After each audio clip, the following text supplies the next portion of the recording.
Is the ACC about to blow up? We're going to talk about that and a little more right after the bumper.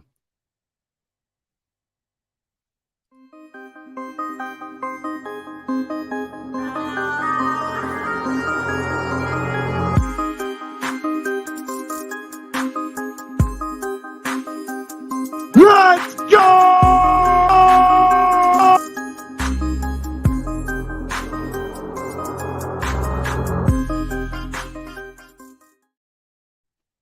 Welcome back to Hall of Fame College Football. I'm your host, Jason Watkins, and if you love college football, you know you're in the right place. So before you forget, smash that red subscriber button, like our videos, and don't forget to ring the bell so you don't miss one moment of the Hall of Fame College Football Podcast. Guys, we were going to talk a little bit about, I guess I was kind of talked into it by you guys that were on watching Jay's Unfair Sports a little bit earlier. We're getting here, talk a little bit of things that were brought up a little bit today. Welcome back to the show there, Hank. I have a couple of guests. We're going to have a third one on here in just a few minutes, I believe. But right now, let me bring on the professor, Cody Sprague from Unfair, from High Top Sports, and from the Big 12 Mafia and Holy Rivals, Nathan Bomber Brown. Welcome to the show, gentlemen. How are we doing? Good. How are you? Doing great.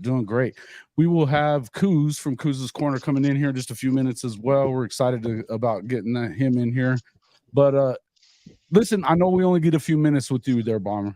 So yeah. I want to talk a little bit about, and I get it, but I just wanted to talk a little bit about what's going on with everything we're hearing. And we talked a little bit about it on the show yesterday about the ACC being kind of the next in line on this conference realignment stuff. That they may be, it seems to be a coup afoot, right? Tell us what you're hearing or what you can about what you think is about to happen. So there's a couple things. There's the buying out of rights, right? That has been talked about for months and months and months.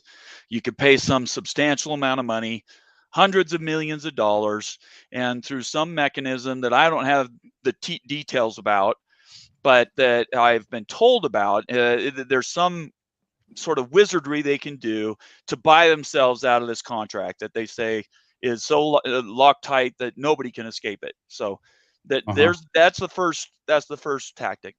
Then the second tactic that I'd heard about, but I didn't know the details of, are actually something that Couz had just posted to a shared group that we're in that basically says, and correct me if I'm wrong, Couz, because I know you read it and I was just reading it right before we went online, but it's something to the effect of there was intentional fraud being the legal mechanism that says when they originally did the contract for the ACC network, they, in all intents and purposes, said things that weren't accurate. They overpromised.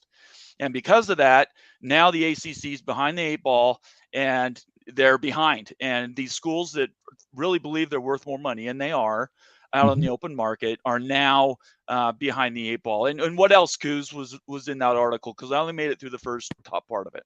Yeah, welcome to the show, everybody. Justin Walker, Mr. Couz from Couz's Corner, man. Thank you for joining us for a little bit there, Couz. Yeah, man, absolutely. Sorry I'm not in my normal studio because it's 11:15 p.m. here in the East, and none of my family's in the bed. So right. I migrated out here to the garage and just used my phone, but hopefully the sound's okay. No, it's good. You're good to go. But no, you're right on it, Nathan. That's basically the gist of it is, and I don't know how accurate this article is.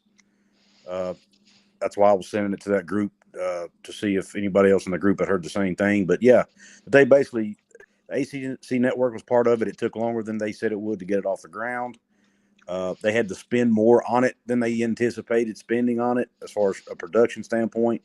Right. And the network is, they're not making as much money as they thought. Now, one part of that article I disagreed with was the writer of that article claimed that the ACC had no increase for inflation built in later on in the contract, but I've always heard it's the opposite, that they do actually have that contract is backloaded.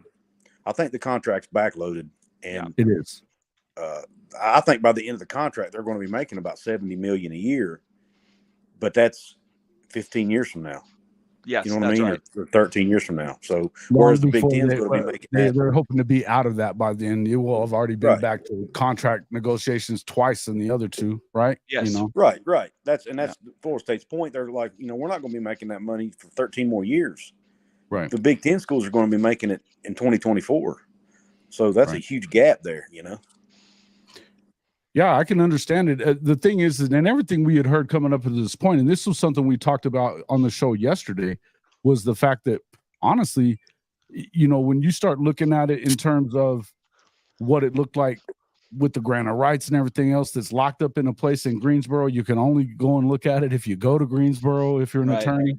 The whole thing is that the fact that you really don't, it doesn't seem like there was any way out of it. They intentionally wrote it poorly so that that you couldn't really get your way around it or whatever. Mm-hmm. But it sounds to me like that's kind of where there's a lot of fraud talk. Is that correct? Yeah, that's what this particular blog said. I don't know. Like I said, I don't know how accurate it is. Right. But it seems to line up with some stuff we've heard from other people. So yeah. Right. The other part of it, Jason, is the fact that everybody knows that the SEC is in play as well, right? So the talk about the Big Ten it easily could be a leverage play to try to get the move to the SEC done before they lose them to another conference. So I personally believe they're both, Clemson and FSU are both bound for the SEC. But that's just my opinion. Only by I've just made data points, put them together, and that's where I think they want to be. But the Big Ten's out there lurking. And we know that they're looking at Oregon and Washington. And if the ACC really has challenges, look at all the other schools that are on par, right? North Carolina, Florida State, Clemson, and many others. So that's a big deal. Yeah, and as Immaculate says, and he's one of your guys on your show, 70 million is nice, but it's still projected to be like 30 to 40 million less than the Big Ten and SEC. The Big would renegotiate again before that as well. And that's an important point, I think, is the fact that if you are Florida State and you fancy yourself as one of those brands that is a competitor year after year, and Clemson, same thing, you can't afford to be 30 and 40 million dollars behind, even for a minute. And the same thing we've been talking about with the Pac-12 when they've been talking about the Pac-9, whatever you want to call it. And they've been talking about that they could get their money up. If you're Oregon and you're Washington and these other schools out there that you fancy yourself as a contender for national championships, you can't afford to stay in that conference whenever they're not even going to be at that 31 million that the Big 12's at. So you can see where they're scrambling there to try to figure out what they're going to do, because you wouldn't be able to compete for very long that far behind in the money. We talk about exposure and some of that other stuff when it comes to the Pac-12, but there is still a money issue in that, right? Couz, do you want to take that? Yeah, I mean, I think there's definitely a money piece to it. I mean, from everything we're hearing is the Pac is. I keep hearing $20 million is a number that keeps popping up. Right, everything I'm reading, or less. Or less, yeah. Because now the Colorado and now Arizona, I'm guessing it's going to be 15, 16. But I've also been told that even if Oregon and Washington leave, those 6 teams are so still stuck in it. Washington State, Oregon State, Utah, ASU, Cal, and Stanford, they would still want to constitute a group, bring in a bunch of teams that aren't currently P5 schools, and reconstitute a conference. And you know what? If they do that, more power to them. Why not? Who does it kill except for them? Because they'll be making half what the Big 12 is making, and that's without bonuses.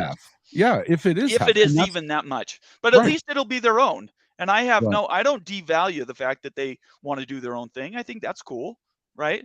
But they will be far behind all the other conferences if they decide to sign on to that. Bomber, I think you also have to take into consideration that aside from Utah is a brand there, but we're Washington State, Oregon State, and for the better part of it, Stanford and Cal, who cares? Nobody, they're not real contenders more years than not, right? I think Oregon State right now has a good football program. They've got a great coach in there.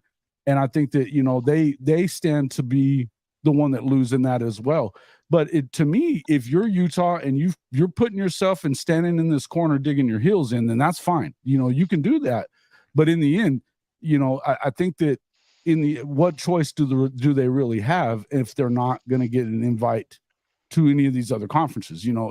We keep hearing that Utah thinks for some reason whatsoever that they're going to get an invite to the Big Ten. We all know better than that. Not today. No, not today. Not today. Not ever. I don't see it happening, man. I mean, it's hard to say.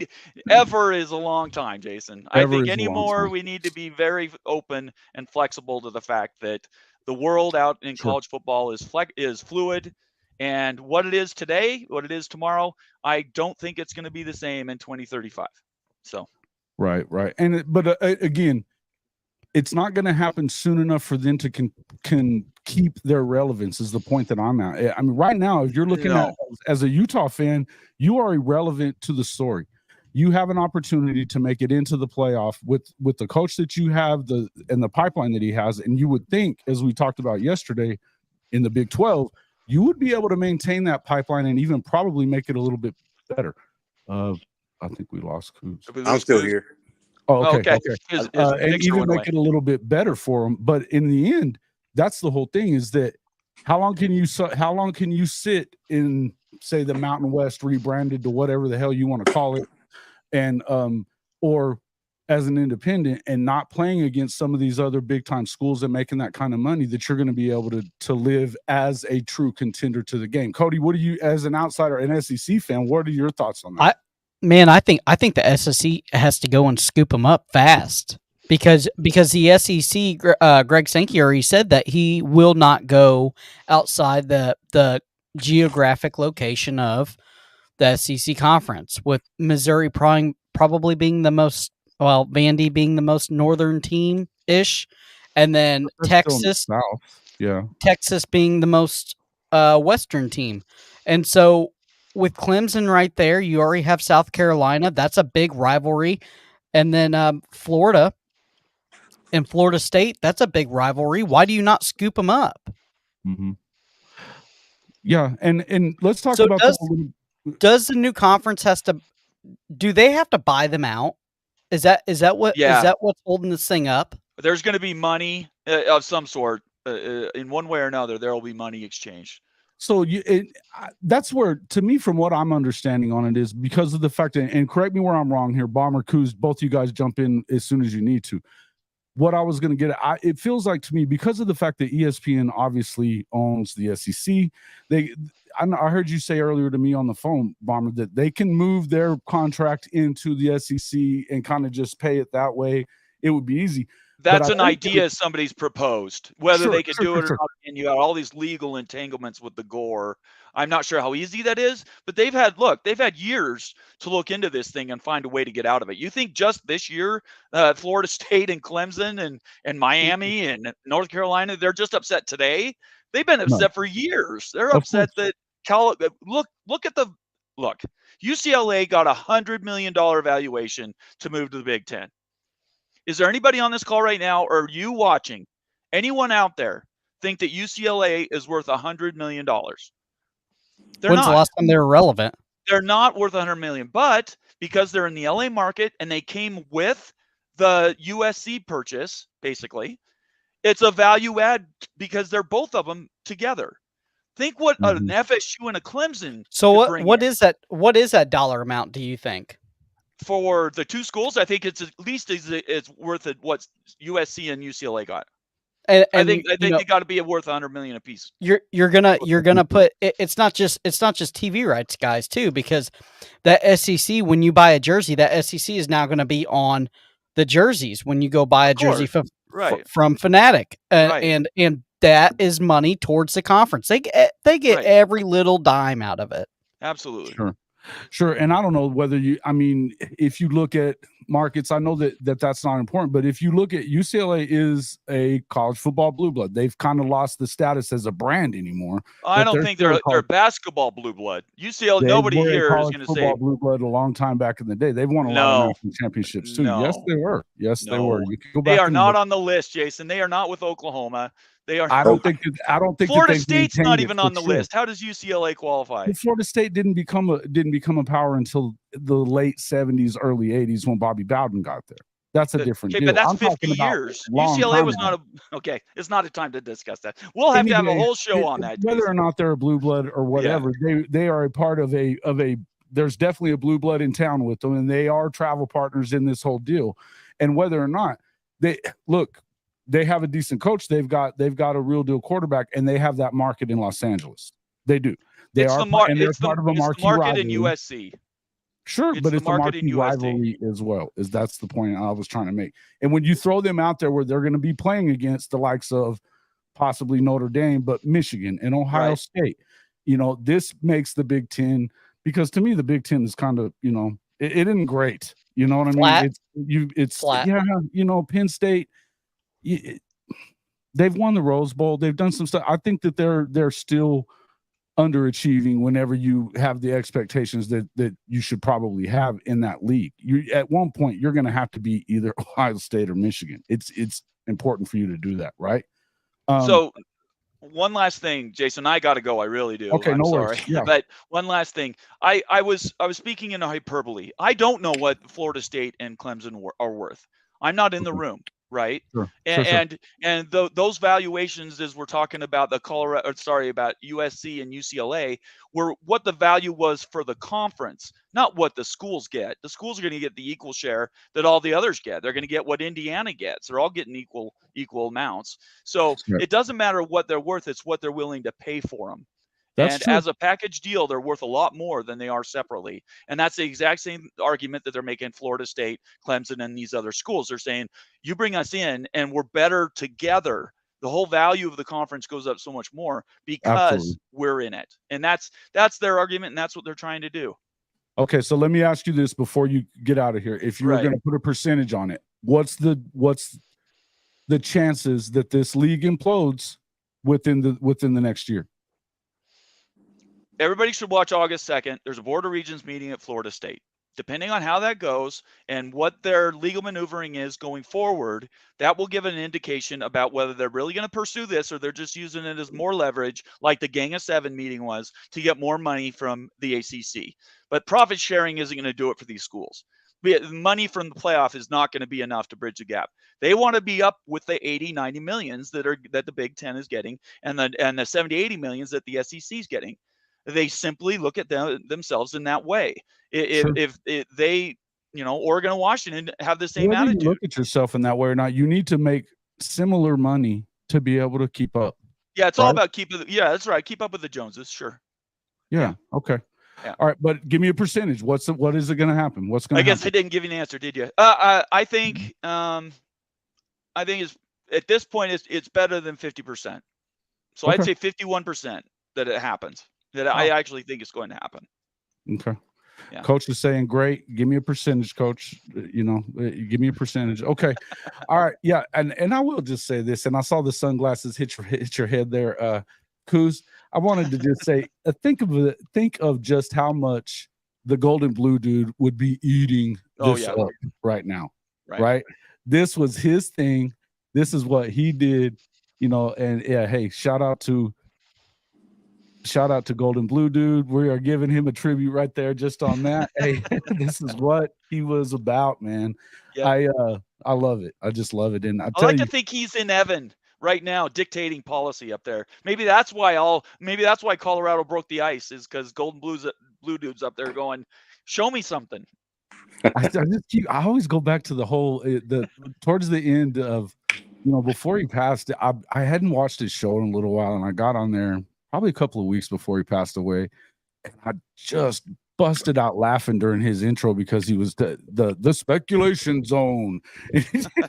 I just started laughing so much about it because it was so awesome, man. He did have such great thick skin because he took a lot of heat, man. Right. But he was gonna let you know about every rumor, everything, and you know what? People loved him for it. I think a lot of people took shots at him, and it was unfortunate that they did that because he enjoyed what he did, and he was just trying to make sure that everybody got to hear everything that he was hearing, man. And it was important to him, right? Absolutely. Yeah, and he was dedicated. He worked his tail off, man. He did. At least one video a day. I mean, I remember sometimes him being on 5 or 6, Yeah. right, Couz? I mean, That's he was right. doing crazy amounts. Yeah, I remember when he was in Disney World with his family doing videos, man. I'm like, my wife would freaking kill me if I did that. Yeah, me too. Right. I'm close to that right now, actually. I got to go. Hey, everybody, all my followers that came over here, subscribe to these guys, okay? Subscribe to Jason's show and subscribe to all of the contributors, because we work hard at this stuff and we do give up our time. And it'd be great if you guys could drop a tip to Jason's show. I'm doing my own show tomorrow night. Look for it. Peace out. We'll be there. We'll be checking See it you out, later. man. All right, bye, guys. Man. So yeah, definitely miss the Golden Blue dude, and I never really got to talk to him directly, except for on his show a couple of times. Through the comments, he responded to a couple of things. And have a good one, Coach. Is it Joey there? That Joey is the guy that used to book his show for him. Is that right? Yes. He got a hold of me right after his death, and because I kind of, it hit me a lot harder than I really expected it to. Yeah, it hit everybody hard, man. It really did. It I don't know. It hit me pretty hard the day that it happened, and when I got to thinking about it. But I tell you, I really got hit a couple of weeks later when Joey kind of went on my show during one of the live streams and said that he had asked him to get me on the show, and that he hadn't gotten around to it before. And I was just blown away by it. I didn't even think he knew who the hell I was. Yeah, so that just kind of he was. I tell you, I watched his show from the start, man. He was probably the first creator for a Big 12 creator that I got to see, that I watched him a lot. I mean, and at the very start, I was like, good grief, man. How does this guy put out so much content? I just day after day after day. And it was all about realignment. Yeah. There at the end, he was doing it full time. I mean, that was his career. And which is another reason he hustled so hard. Yeah, man, he was a hustler, dude. But it was funny to watch him, man. He was, and I loved it that he, thick skin check, Pepsi check, he was always my notes and all that. He was a trip, man. But the speculations on, I got a biggest chuckle out of that. I thought, man, what a deal. Well, people used to give him heat for because the stuff he said was rumors a lot of times. But even though he admitted that, people still wanted to give him crap over it. So he decided by doing the speculation zone, it would kind of make people aware that, hey, this is not meant to be taken as fact or, whatever. Yeah. And I think he said that a lot, but a lot of times people forgot that's what he was saying. And I mean, because I think he was pretty open and honest about that, right? He was, man. Yeah. But you know how it is, Jason. He was just letting you know what he was hearing, and that's how. To be honest, I mean, I got to tell you, I didn't think after what I've heard from Jim Williams and some of these other guys, I mean, that grant of rights for the ACC looks impregnable, right? You just can't get through it. Mm-hmm. But now, here we are a couple of weeks, removed from the last time I heard anything about it, and it looks like it could very well be in jeopardy of coming apart with 13 years left. You know what I mean? It's a crazy thing. So, I don't know, man. I feel like he, as much as some of this stuff seemed far-fetched, I bet if we went back through some of that stuff that people thought was the craziest thing in the world, that some of it's coming to reality, man. And he knew about it then, and he was hearing about it then. And so it is what it is, man. I say rest in peace to Golden Blue dude. And we sure miss you, man. We do. So anyway. Absolutely. Entertainment. Yep. All right. Anything else you want to add on that? I don't want to keep you too late either, Couz. No, man. I do. I appreciate you having me on, Jason. It's nice to meet you, Kody. Nice to meet you, bud. I've heard good things about your show, man. Man, their show is awesome, man, and you should definitely check them out. And everybody, make sure that you get over to Couz's Corner. If you're not already a subscriber to his channel, I'd have to tell you, you're crazy not to be. Even Peninsula P, I think you're new here, but I know you're a Pitt fan, right? So you should definitely still get in there and talk to Couz has a good time with JJ and some of those guys, and JJ and I are going to be doing another Pitt preview show this year before the Pitt game, and I'm sure we'll work together on some other stuff too. He and I have worked a lot together, so. Yeah, JJ's great. And so, get in there and check him out. And, it's a great show. It's one of my favorites out here, And I was actually introduced to you through the Golden Blue dude as well. So another reason that I'm, I always tip my cap to him. So thanks a lot for coming in, buddy. Absolutely. Thanks for having me. Talk to you soon. Yep. All right. Yeah, over half has come true. Yeah, I wouldn't be surprised at that, Hank, to be quite honest with you. I wouldn't be yeah. I'm a Pitt fan, and Couz is legit. He is, man. He's a great guy, man. It's awesome. All right, here we go. I'm gonna, you know what? Let's go ahead and get into that real quick. So we got into a little bit of realignment, and guys, I'm not gonna tell you I know what's gonna happen with that, because hell, I don't. It seems like it could happen, right? And Kody, it just seems like the landscape of college football is continuing to shift in a seismic way. And, it's one of those things that I think that we're losing a lot here, but there's opportunity to gain, I guess, too, right? Kody, you with me? Yeah. Okay. Real quick in here, Kody, how you feeling about Stoney? Not good. Not good. You shouldn't. Not you good. shouldn't. Yeah, I know. I'm going to say this. This is going to be the last time we're going to talk about David Stone until after August 26th. I said it in there on Jay's show earlier. I think he's an OU lock, period. The more we talk about it, the less it appeals to me. I think he's a lock. I love the kid. I hope he becomes an Oklahoma Sooner. I think, as I've said a bunch of times, I think that he would be the one that misses out if he's recruiting for this class and sending guys to Oklahoma. There's no way in hell that he wants to miss out on the fruits of this labor. So I'm not going to continue speaking about this. You guys can talk about it in the comments all you want to. Don't expect me to bring it onto the show. I'm not going to continue doing it. I know he dropped out there his top however many teams, and included on that was Florida and Miami and Michigan State, and I think Oregon. There may be more, but I don't know. He's an OU guy. Okay. I'm just going to leave it at that. We're not going to talk about it anymore on this show. Yes, Hank. I know you felt necessary for you. It's a good get. You want to talk about though the dramatic flip of the 5-star wide receiver from Bama to Auburn? Wow. Did you see that today? Dude, yeah. Somebody said, what did they say? That is Saban losing his touch? Beach? Yeah. I don't know, man. That's kind of wild, isn't it? About the ACC network. What about the buyout? Yeah, that's the whole thing, Daniel. I don't know exactly what everything. I think there's so much to unpack there that I'm glad that I don't have anything to do with it. I think the attorneys are going to be pulling their hair out with this stuff by the end, right? It's just crazy stuff. So, an immaculate, thank you for. I know you have a lot of information about this. Anytime you want to jump in and come on the show to talk about this stuff as we do this in the future, we're always going to have Bomber on. So you're welcome to come on with us as well. I enjoyed getting a chat with you on his show that night. Come in anytime you want to, man. Like, don't get everyone excited. Let's see. How does WVU have all the sources? Doesn't feel that way. Hey, man, these guys, you know why? Because West Virginia guys are freaking all over it. They're nice guys. You look at Couz. The dude doesn't even he never gets wound up about much. He just kind of kicks back and, he has a good time on his show and everybody enjoys him. It's like really good, right? So I think it's just because they're pretty agreeable fellows, these West Virginia fans, for whatever reason. Yeah. But yeah, let's talk about that. Hey, the wide receiver, what was it? It's what's his name again? Crap, I should have brought that up. Let's bring that up.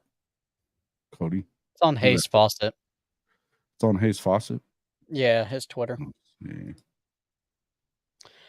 that wild? Just, what made you? Here. I don't know, man. I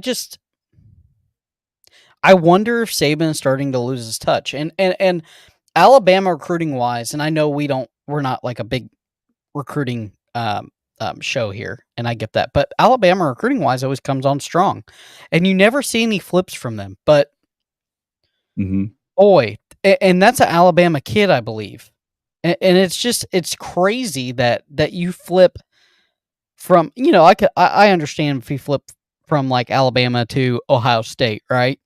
Right. But you go to the rival. They hate each other there. Right. I mean, an Alabama fan killed some Auburn trees because he hated Auburn so bad. I still love that story, man. It's like the best one ever, right? All right, I'm Yeah. gonna put the screen real quick. Let's go to share screen. Hayes Fawcett. Okay. Yeah. So I mean, it's Perry Williams, right? Perry Thompson. Perry Thompson. Sorry. 5-star Perry Thompson, who has been committed to Alabama now, headed to Auburn. That's got to piss everybody right off, man.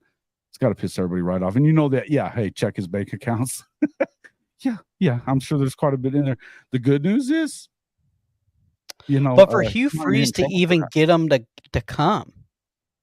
Listen, Hugh Freeze has beaten Nick Saban as many times or probably more than anybody else. Right? He did it twice in the span of like 4 years there when he was at Ole Miss. Yeah. And at Ole Miss, I mean, they don't get the same kind of guys that you can get at Auburn. No. You know? I mean, say whatever you want about Hugh and his, you know, extracurricular activities. Style. Yeah. I mean, you know, say what you want about the dude, but the guy freaking,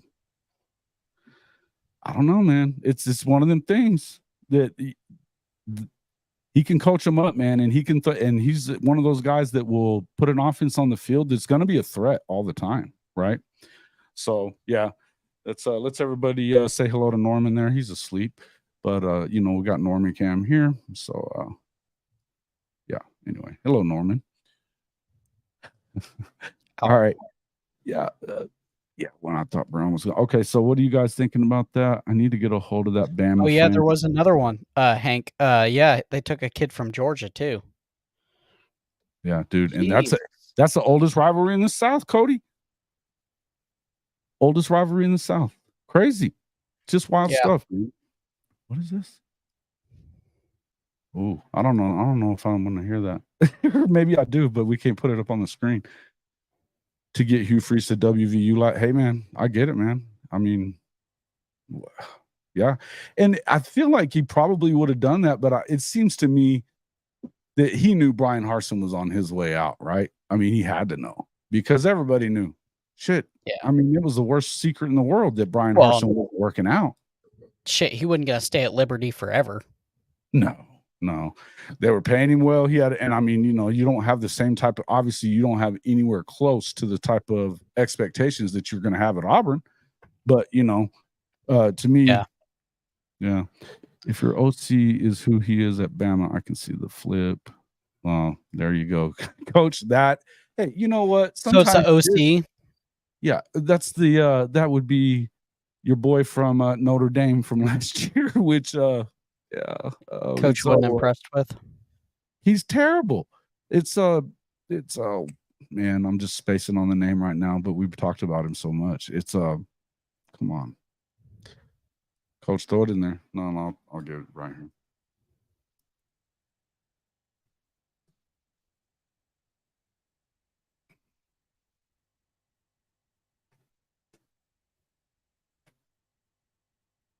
Oh, I do want to talk about that.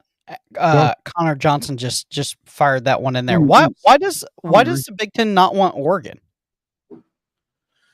Yeah, you know, it's a good. That's question. A big national brand. They I mean, they sell a ton of gear. They always seem to load the stadium up, and it is it's a not a world beater program, but it's respected, right?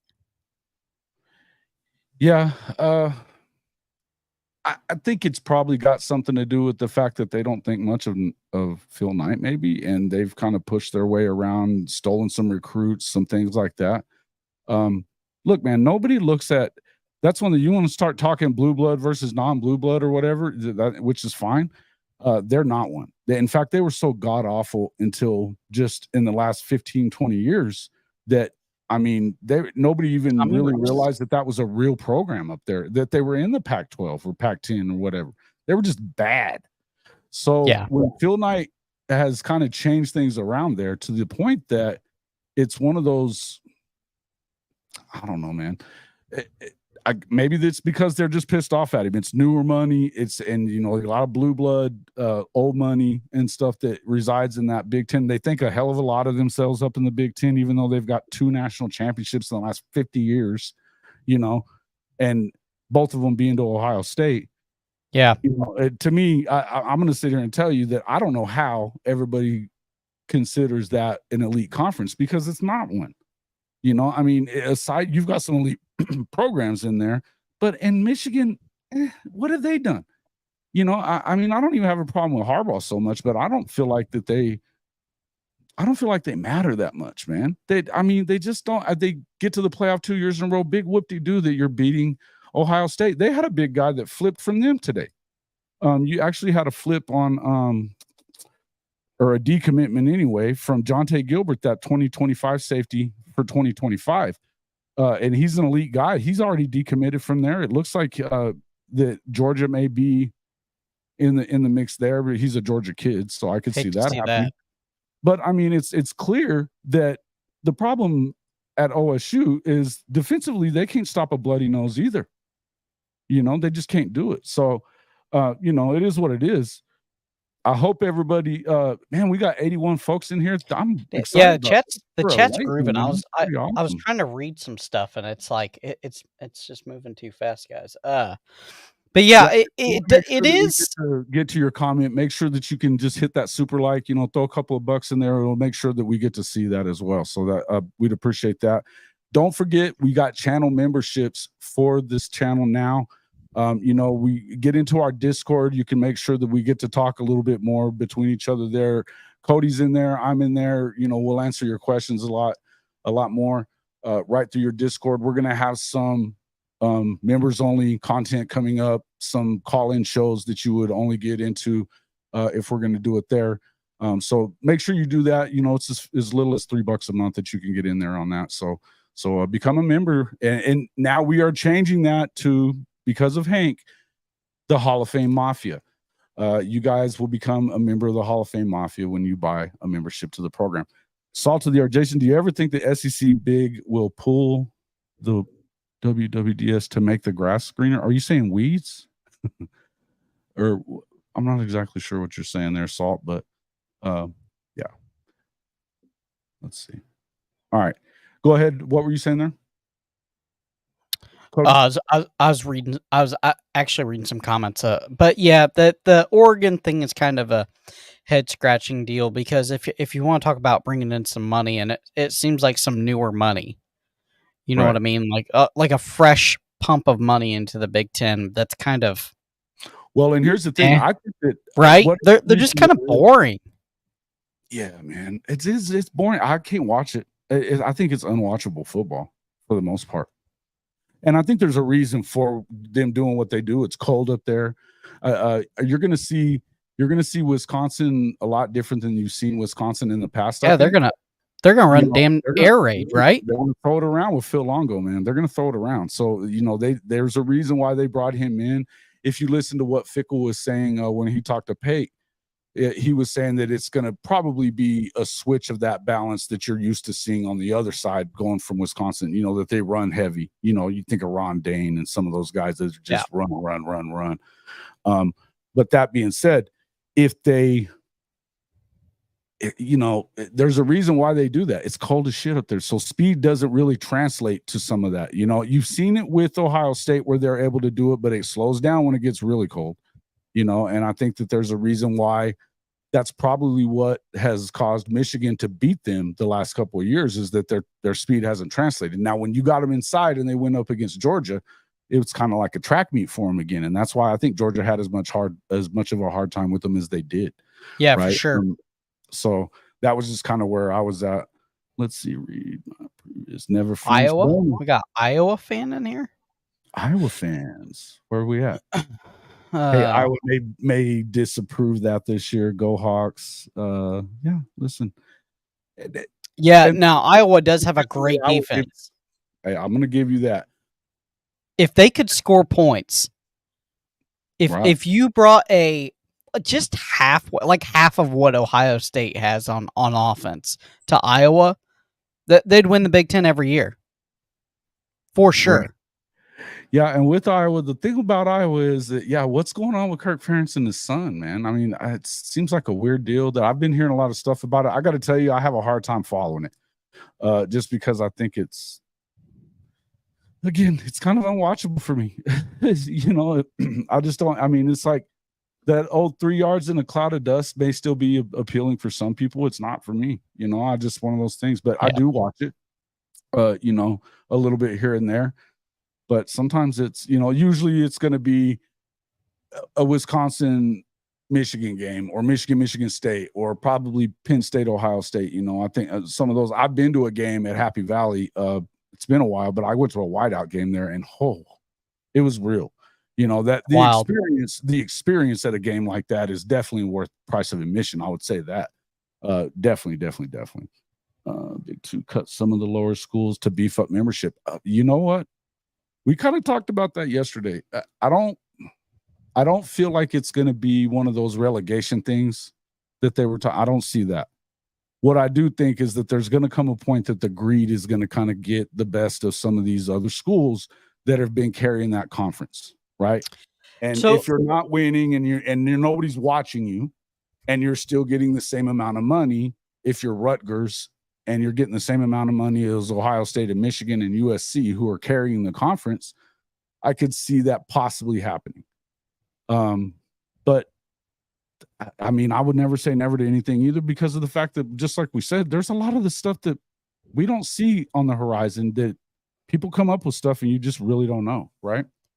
Well, and you do have to understand, Saul the Earth, Nebraska has been terrible for how many years? For almost a decade, and they still sell that place out. They sell plenty of merch. It's not like a Miami game where there's nobody in the stands. They pack that house. I don't care if they went 0-12 for the last 4 years. They pack that house. And if they're still producing money wise, they may not be producing on the field, right? But they're still producing money wise. The networks don't care, right, Jason? They don't, man. I think that the main thing is as long as they can get those big games, right? Hey, welcome to the show, Mr. Monkey says. And Bishop Frank, I love this one.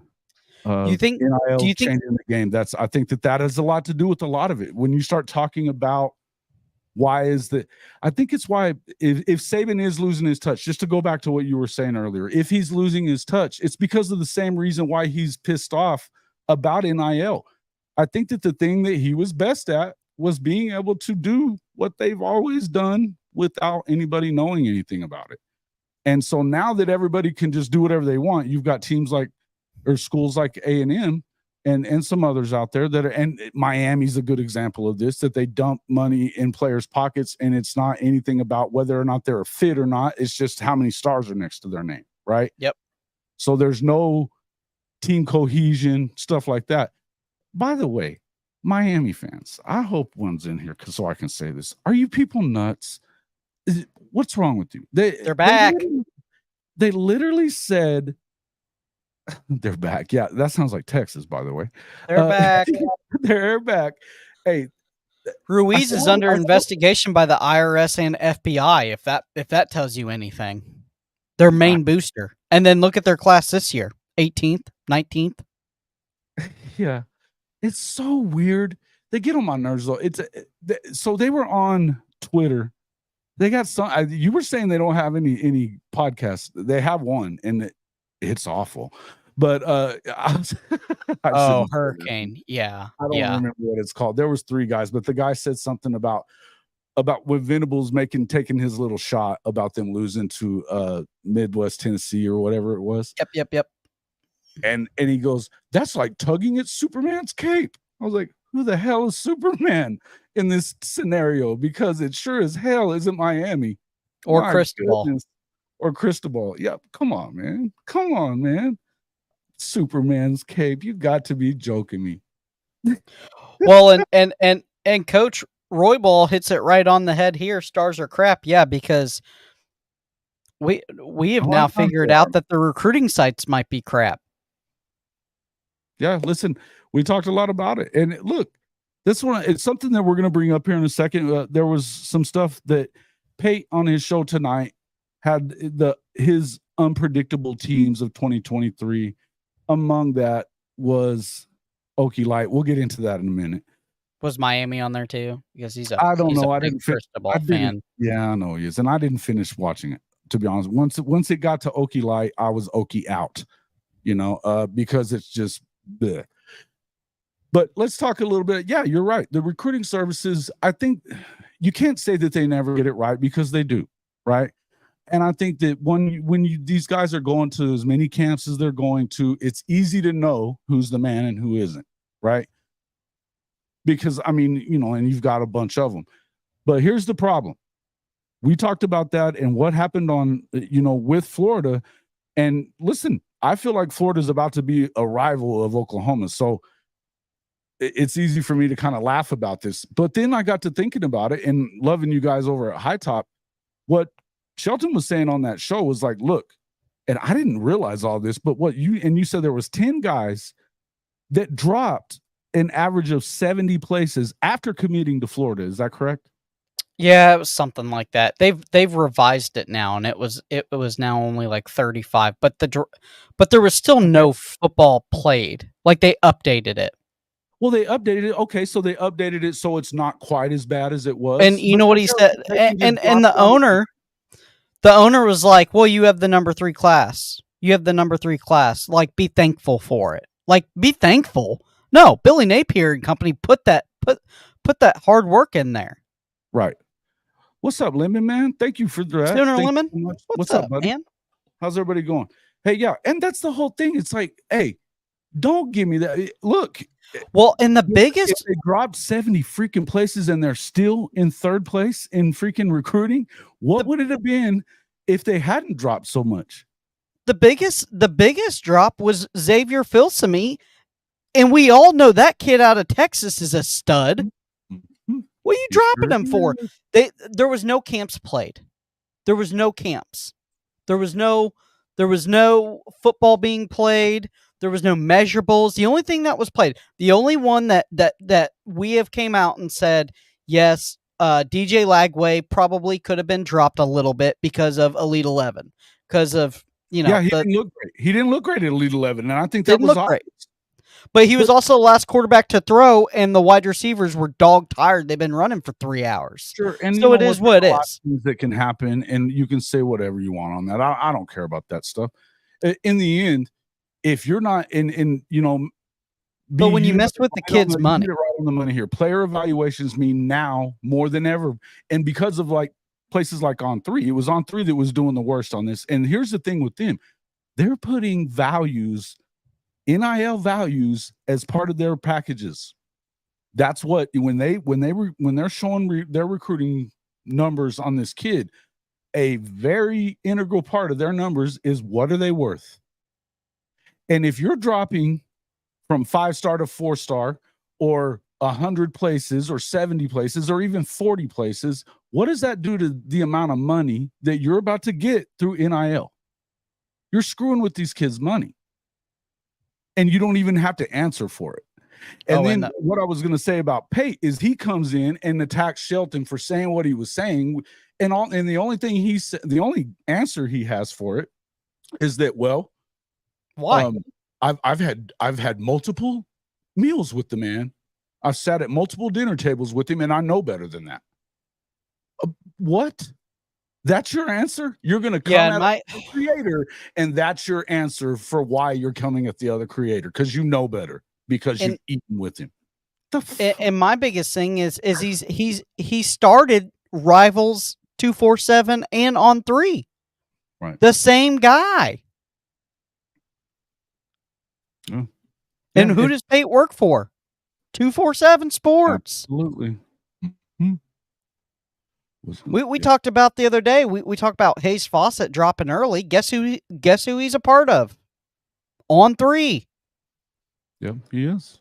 That's fine. Make your bag, but don't drop stuff early. That's disrespectful to the kids.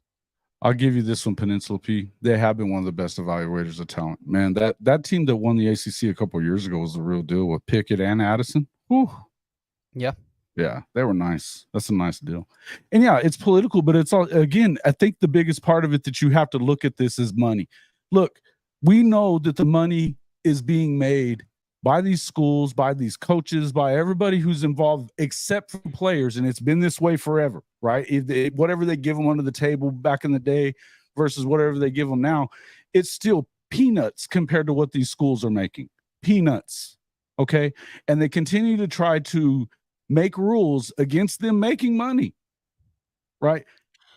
And now you have evaluators who are putting, and I don't know how the hell they're even calculating what it is that they should be making NIL wise. I wish I knew. But It's a guess. Don't tell me that they're worth X amount of money, and then if they drop 70 places, then they're going to still be worth X amount of money that you already had up there. That's bullshit. We know better than that. And you better have a better answer than what you do, for it in the end. You better have a better answer than that. I don't want to hear that crap. Well, my question is, they can't be making that much money on subscribers. So who's really footing the bill for all these $3-4 a month, and if you have a bunch of subscribers, as well as I do, if you can get up to, think about it. I do ask you this, Jason. If we were to have memberships that even at 3, if we were to get everybody to do that, that's a decent amount of money for one guy. Yeah, for one, but they got several by thousands. They got several beat writers on each team, though. Sure. They got 4 for Florida. There's advertising. There's a lot of stuff involved in it, man. And my question is, would it be advantageous if you are you're the University of Hall of Fame sports, right? And you're a blue blood Power 5 school? Would it be advantageous for you to maybe drop on 3 a little bag? Oh, any of them, all of them. Yes, of course. Because you know why? If you're Nick Saban or Kirby Smart or any of these guys that are right up there at the top of recruiting all the time, and you're judged by that, and Jimbo. Jimbo for that matter. Think about it for a second. If you really want to compete, and you know that this is where the quote 5 stars go, when Kirby Smart walks into your living room because you're that good, and you know that he gets all the quote 5-star guys, right? It's easy for some of these kids to be coerced into making that choice whenever you're at the top of the recruiting. Well, we got a hell of a class, right? And as I said, I'm not going to sit here and tell you that I think it's all bogus, because I don't think it's all bogus. I think that there's these guys know what they're doing. But I also think that there's some guys that they're not getting to. And we do know that. There's guys that slip through the cracks all the time. And absolutely. All of a sudden, guys like Isaiah Simmons go into freaking Clemson as a 3-star, and he's one of the best players in college football over the last 15 years on defense, period. He was a monster. I wonder what their success rating is. Like, if you could figure out how to calculate that, like what they're. I did see that in the draft this year, that 4 and 5-star. I saw something along. They're right on a lot of them. A lot of them were 4 and 5-star guys that were in those first couple of rounds of the draft, right? On defense or offense or both. Both. Just first 2 rounds of the draft, 4 and 5 stars that coming out of. Because consensus 4 and 5-star guys. Gotcha. Yeah, they're pretty well represented, right? Because in the NFL, usually it takes more 4 and 5-star defensively to have a good defense than it is to the offense. A lot of the offense, wide receivers, running backs, stuff like that, always slip through the cracks. You know what I mean? Yeah. I think a lot. People say that wide receivers and running backs and stuff are dime a dozen. They're saying that nowadays, right? Yeah. What I mean, they're saying that on the NFL right now. In fact, they're acting like they're just not worth that much money.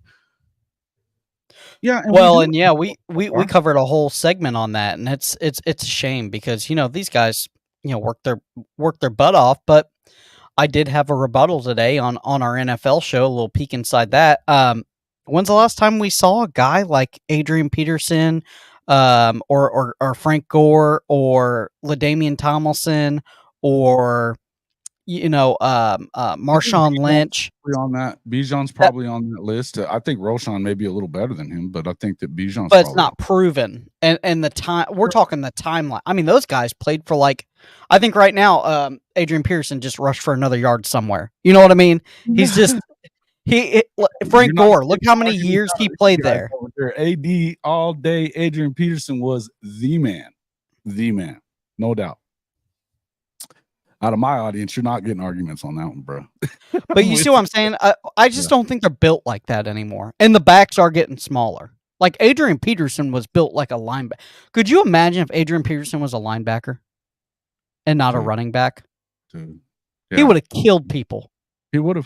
Oh, dude, but I mean, you think about that freshman season that he had at Oklahoma and how he didn't win the Heisman Trophy. You want to find a way to get me wound up? Talk about that. He won he should have won the freaking Heisman, period. But I'm gonna tell you, he may have won the Heisman as a linebacker. I mean, the guy was just incredible. What am I wrong? He was he was the best athlete on the field as a true freshman. 18 years old. Best player on the field every time he stepped on it. You know, I mean, he had what did he have? 800-yard games in a row, something like that. He had like 3 or 4, 5 200-yard games. It was stupid. It was stupid that he didn't win the freaking Heisman that year. It's almost, I mean, you start thinking about stupid Heismans. Christian McCaffrey. Dude, he actually had more all-purpose yards than Barry Sanders did in his Heisman year. Yeah. And didn't win it.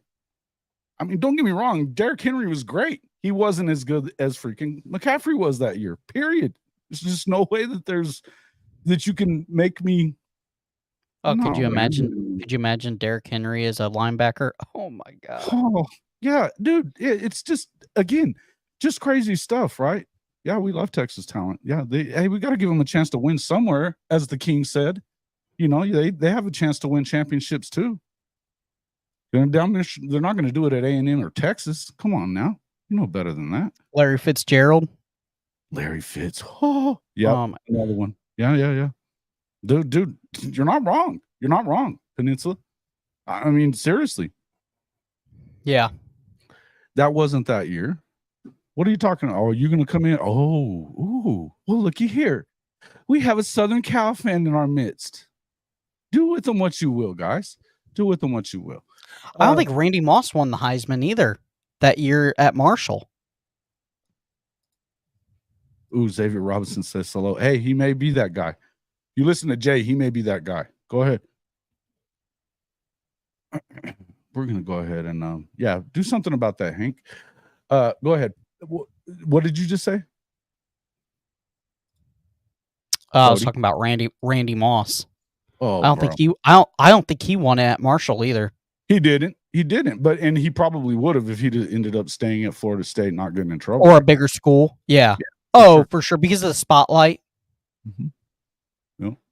So because he played at Marshall, his yardage wasn't worth it. I mean, well, I think it was, but I don't know. But I mean, to me, it's pretty clear. No matter, whoever you play for, that guy was unbelievable, right? I mean, if there's one guy that you can probably say, one or two guys in the history of professional football that were better, and it was Jerry Rice, and I still think T.O. was better, you know. But because I don't think Randy brought it every week. You know what I mean? I just don't think he brought it every week. He was great. I think he should have. Probably remember. When you start saying stupid shit like before the Super Bowl as a member of the 49ers that you're the GOAT. Come on, man. I can't get behind that. I cannot get behind that. Playing in a Niners jersey. What's the matter with you? Okay.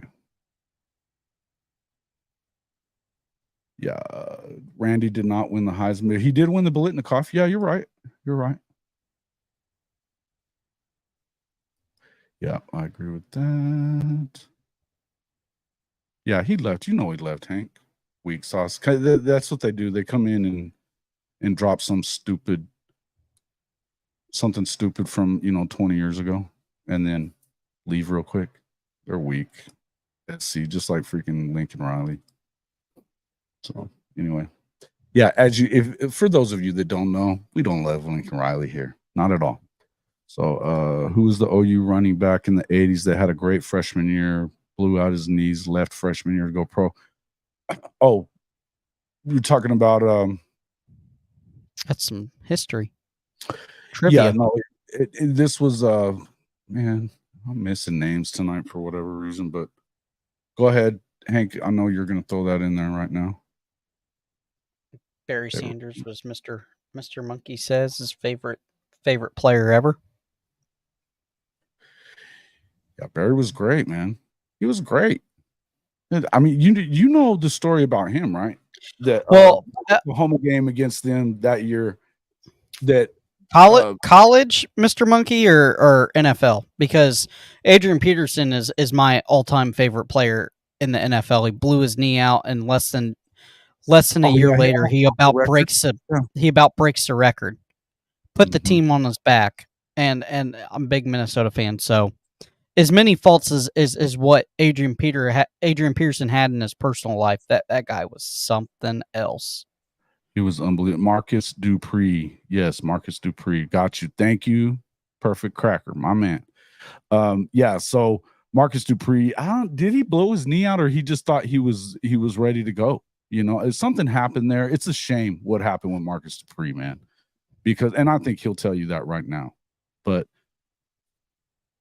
yeah, it's Marcus Dupree, man. He was unbelievable. And it's a shame, Barry Switzer has always felt really bad about that and stuff. But I'll tell you that story about Barry Sanders, that Barry Switzer had told his defensive players not to hurt Thurman Thomas because Barry was better.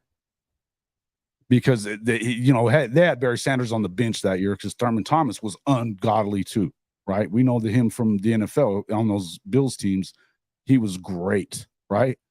And Barry told them all, don't hurt him. Do not hurt Thurman because the guy behind him is better. And then the next year, he comes in and wins the Heisman. Unbelievable, right? Yeah, ESPN needs a 30 for 30 on Bill Snyder. I'll give you that. He was awesome. What a coach, man. Astro says praise for Darren Sproles. Man, Darren Sproles is probably the first hybrid back that we see now. Mm-hmm. I mean, he was really the Christian McCaffrey before his time, the Dalvin Cook before his time, catching stuff out of the backfield. Littler guy, with a little bit of wiggle. We're talking about these stars and stuff like that. At that time, they didn't have them, right? They didn't have them. That was before all the recruiting sites and some of that. All you were that like stuff on is Scout. new, right? Yeah, it's like 20 years that's been around.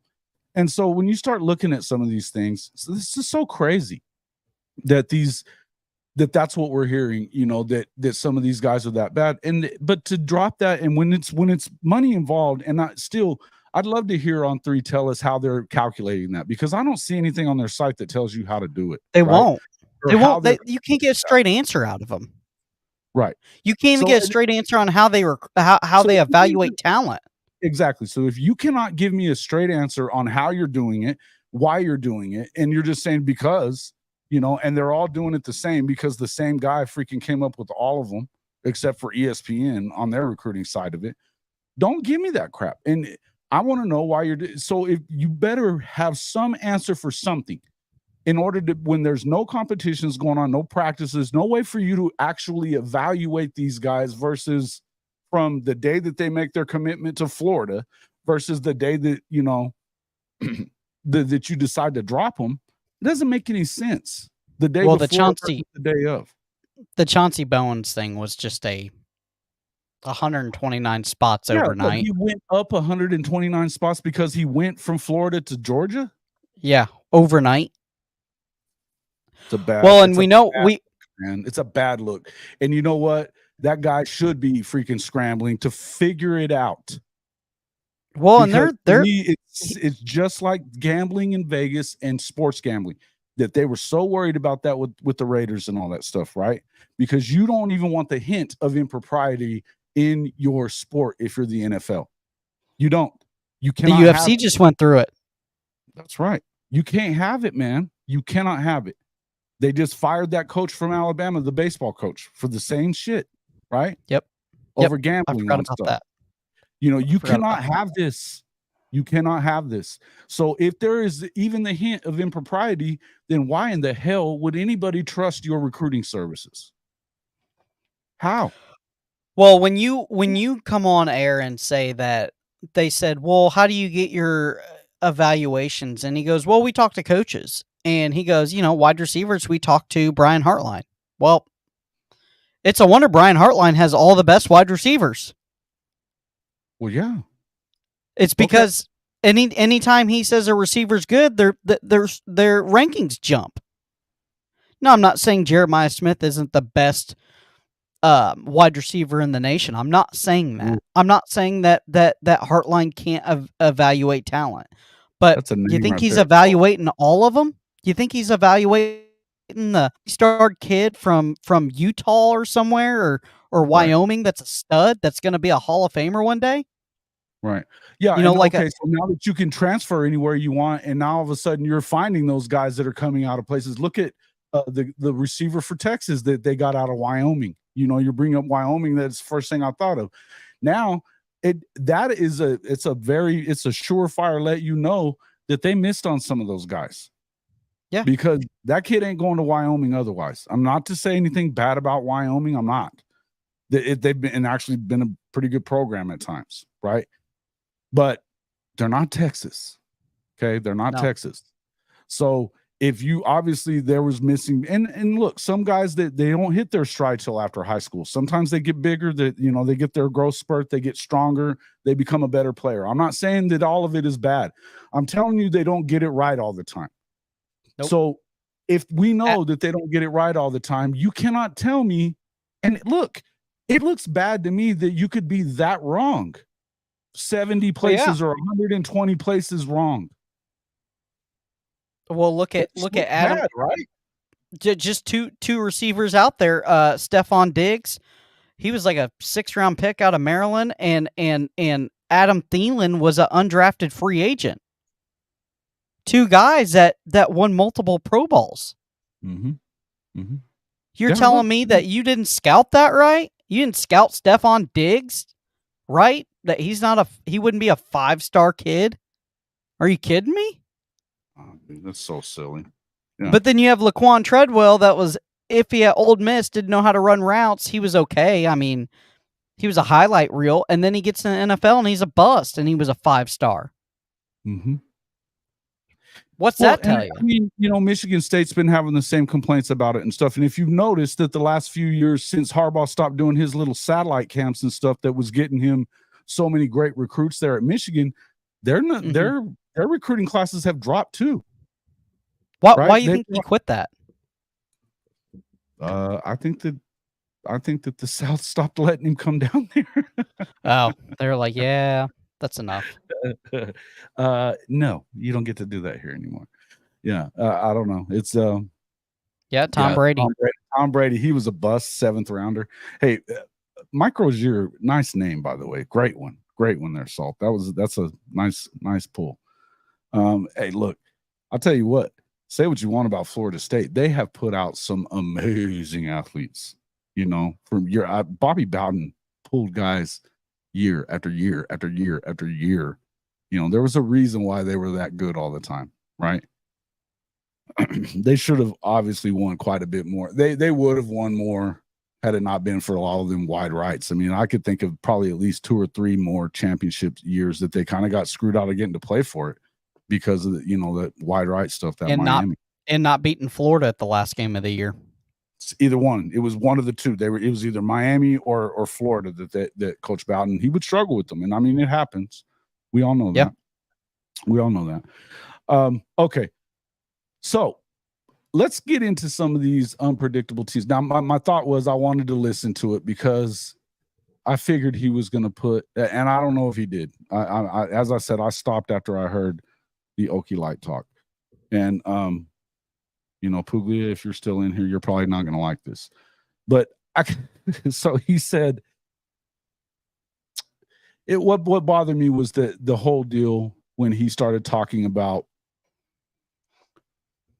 that they, had such a great year the year before when they gagged after beating Oklahoma, and we can talk about that all you want, but they gagged against Baylor after beating the brakes off of them earlier in the season. They gag in that championship game, and they say they lost by 6 inches. They lost by 6 inches and 4 interceptions because you weren't running the right offense. And this is what your football teams do. Mediocre Mike Gundy, man. He's mediocre. And so Couz, actually, I should have talked about this while Couz was still on. So many people think so highly. Go ahead. I will tell you, Mike Gundy's got the best contract in the nation, though. Well, yeah. 5 year. Was it 5 year? It starts over. 4-year revolving contract, man. Yeah. 5-year revolving contract. It renews every year. Boy. So, yeah, it's bro. So let me go through here real quick. I want to find something. Let me go to Mike Farrell Sports because this was funny. Yes, guys, if you're in here, please hit the like. It does help. Hey, man, for sure. Talk for a second while I find this. Yeah, no problem. Lou Holtz could find a diamond in the rough. Well, I don't remember watching a whole lot of Lou Holtz. You might be a little older than I am. He was great. He was Salt great, of the earth. A loss is a loss. Don't give a crap if it's 1 inch. You're right, coach. Mm-hmm. And they always lose. That's the point when it comes to this. Watch, wait, let me find this damn thing, and we'll have it. Gumby is a G5 coach making Power 5 money. Yeah, I see that. He's making championship money at that, right? And it's where's so what bad. Shirts? These? The ones they're on the website, High Top's website. We got coffee coming out too. We got coffee brand. Really? Mm-hmm. I like Pending. it. I like it. Man, don't tell me they pulled that. Well, Couz had gone in and talked about this, and then I may have it on my. And I actually paid for these, so I didn't get them for free. So this was my own hard-earned money here. Sooner lemon. Under scrutiny, Quinn Ewers list the most intriguing. Gosh, dang it. If Tulane gets any better, they may be heading into a championship. They got a hell of a coach there. They do. He's not going to be there much longer. Guaranteed. If they do any better this year than what they did this past year. The thing is about the ACC, the AAC, is that it's just not that. Okay, here we go. I like what he's done with that program. Aren't as good as their record. Here we go. Okay. Let's see. Okay, here we go. Mike Gundy. Why does he get the love? Now, this is coming from Mike Farrell Sports, and this is what Couz had done a video about this, and then I kind of chimed in about it. But something I wanted to bring up, and here's the thing. When you started talking about what was going on with on Pate, he was talking about that they're unpredictable, that, he said that they had a mass exodus, but then to hear them talk about it, and this is the same thing I say on this show all the time, to hear Gundy and the people around Stillwater talk about it, it's because the players, it wasn't a problem with the staff, which we all know is bullshit. It was a problem with the kids themselves. There was a mass exodus of 20 plus guys, and it was out there, and Stovall talked about it, that, there was a lot of people saying that Casey Dunn was being verbally abusive to the offensive players, the offensive coordinator. And they have covered it up and talked about it. And the more that we talked about this, about the way that Gundy acted at Big 12 Media Days and immediately coming in and like blaming everything about Bedlam on OU, there's a reason why he did that. There's a reason why he did that. He did that shit so he didn't have to talk about what happened last year at the end of the year when you shit. I forgot about that. You lose Spencer Sanders, all those freaking, you lose Trace Ford to Oklahoma. There's a lot of crap that happens. So what was the alleged thing that was happening? He was verbally abusing them. Quite abusive, apparently, and there was a lot of parents that had actually talked to Stovall about it. And of course, they protect him around there at the Oklahoman. They do it at a lot of the media the places that cover Oklahoma State will absolutely protect Mike Gundy for whatever. So what they're calling the players soft? Essentially calling them soft, calling them that they weren't unhappy about them leaving so much. You're going to tell me that your starting quarterback that you called on what's his name show earlier in the year, it's the guy from Fox, it's the old, anyway, he called Spencer Sanders the greatest OSU quarterback in history, and he's one of them, right? But so that was what he was saying about Spencer Sanders at the start of the year. By the end of the year, they didn't want him to stay. When Spencer decided he was going to come back after he was going to test the portal out, and they said no. Click that. Coach Roybal just posted something too. Click that. Highlight that. Mm-hmm. Yeah, it was happening everywhere. Exactly. That was it. But see, and again, what did he immediately do, Coach? He went right back to that was that very first question.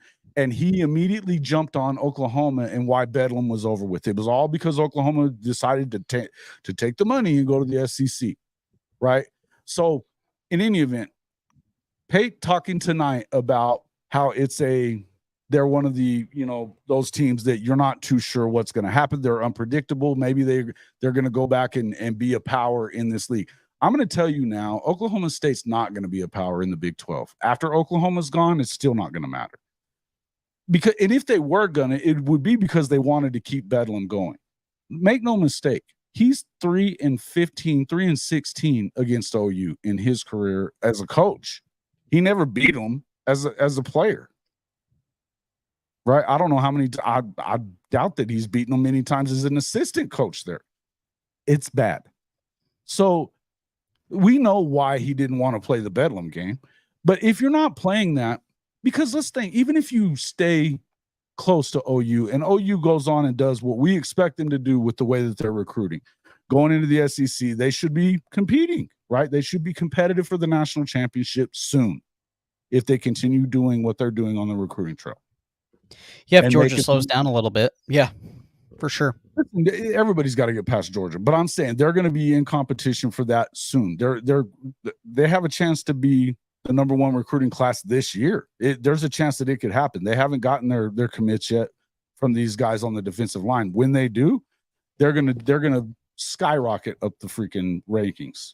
Okay. Mm-hmm. Any way you look at it, though, and again, it's one of them deals where you can say whatever you want, but about the rankings and stuff, we know that David Stone and Williams Winery and these other guys are the real deal. Nigel Smith, who's going to be on the show Tuesday on our live show, he was going to be on there. But you have to win by recruiting. You're right, Salt. Now, in the end, he doesn't, and he hates recruiting. That's the other part of it. But he didn't want to play Oklahoma because he knows that he's just going to keep getting his ass whipped. But I feel like when you stop that game, you take away a competitive, iron sharpens iron, and you take away a game that these kids have to get up for. Now, because you're yellow and you don't want to freaking keep on getting beat, that's transferring over to your teams. And he's always been mediocre. So they're still not going to win. But let's just say, and everybody that says he's the second most winning program in the country over the last 10 years. Let me tell you why. I'm going to go to this right here. Now, why does he get the love? Because he's an elder statesman. He's been there for a while, right? But they're great heights under Gundy, either winning a division or finishing in the top 2 in 3 seasons. He only won the Big 12 the one time. He went 5-0 against ranked teams, which included a win in Bedlam. That was one of his few against number 10 Oklahoma. Then beat Stanford in the Fiesta Bowl. That was a big time. That was his big time year. Right now, he's 156-75, 11 of 17 bowls. That's good. But here's where you want to look at right here. They've only in his entire tenure, OSU has beaten 3 out of conference Power 5 opponents in the regular season that had winning records. 3 of them. 2009, they beat Georgia, who was 8-5 that year. 2013, they beat Mississippi State, who was 7-6. And in 2016, they beat Pitt, who was 8-5 that season. All 3 of them were at home.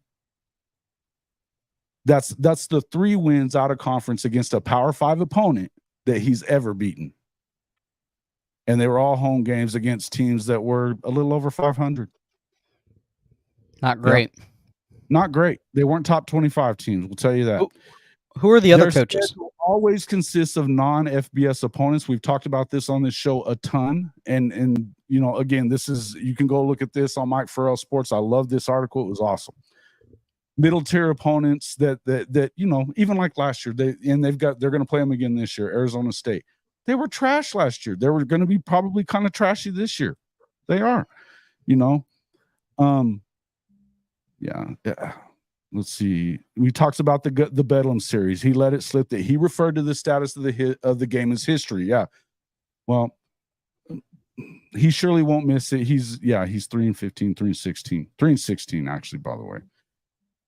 In his career in 46 games against Power 5 opponents who win 10 or more games, the Cowboys are 13-33 in 46 games against Power 5 opponents, particularly that win 10 or more games. If Gundy is reading, oh, never mind. That was him kind of calling them out. Guys, he beats a bunch of teams that don't really matter. And let's not forget that the Big 12, it just went through its most irrelevant period of its existence.